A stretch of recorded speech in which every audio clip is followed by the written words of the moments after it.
Bizworld. Malaysia's growth momentum is expected to sustain and expand by 4.2%, supported by resilient domestic demand and stronger tourism recovery amid the global slowdown, according to ASEAN Plus 3 Macroeconomic Research Office, or AMRO. Domestic demand had come on the heels of strong economic recovery last year. The economy is projected to grow moderately by 4.2% this year, after an exceptionally strong rebound of 8.7% in 2022, reflecting strong external headwinds. It added growth momentum remains robust, supported by resilient domestic demand and strengthening tourism recovery, owing to border reopening by regional economies. Inflation, however, remains elevated despite slight moderation. Local engineering, procurement, construction and commissioning (EPCC) solar players remain the direct beneficiaries of the National Energy Roadmap (NETR) following the launch of the second phase of the initiative.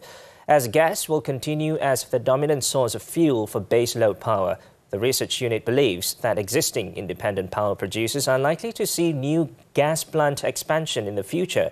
The Phase 2 of NETR outlines 50 initiatives under the 6 energy transition levers and 5 enablers, in addition to the 10 flagship projects and initiatives announced in Phase 1.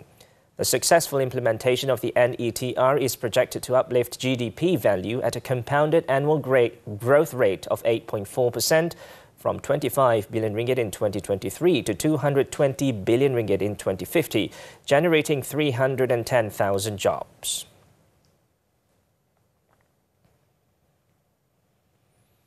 Media Prima has recorded revenue of 1.4 billion ringgit and a profit after tax (PAT) of 67.3 million ringgit for 18 months in the period ended June 30th, 2023. The country's largest integrated media group's revenue and PAT for the quarter ended June 30th were 223 million ringgit and 8.1 million ringgit respectively. Its chairman, Dr. Sri Syed Hussein Al Junaid, expressed optimism over the group's performance despite a challenging economic and advertising market conditions. The company maintains a strong belief that the brand's strength, expansive reach and innovative content will continue to strongly resonate with its dedicated audiences and advertisers while delivering value to their shareholders. The group also declared a single-tier dividend of 1.5 cents per share.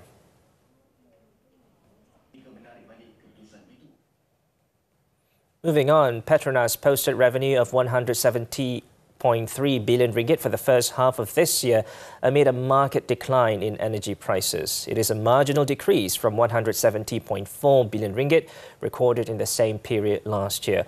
Profit after tax also decreased by 13% to 40.2 billion ringgit, mainly attributable to lower average realized prices.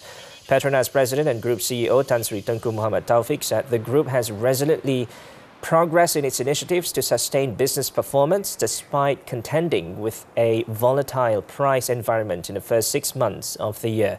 Capital investments (CAPEX) amounted to 21.4 billion ringgit, mainly attributed to upstream and gas business projects, while total assets strengthened to 742 billion ringgit as at June 30th, compared to 710.6 billion ringgit as at December 31st last year.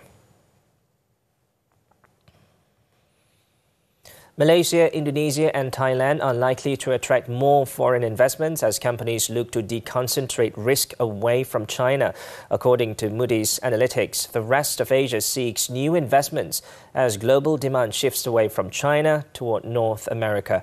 The Asia-Pacific APAC economy is also slowing under the weight of weak global trade and the uncertainty of China's economic recovery from the pandemic. The greatest impact upon the rest of Asia from the economic malaise in China is via trade. However, Moody's believe that Asia will avoid recession, but a new period of robust growth will not likely commence until mid-2024. Thus, while China will not be adding any heft to the APAC economy this year, the region will manage to grow this year and next. And that's all for now. I'm Muhammed. Hamdan. Thanks for investing your time with us.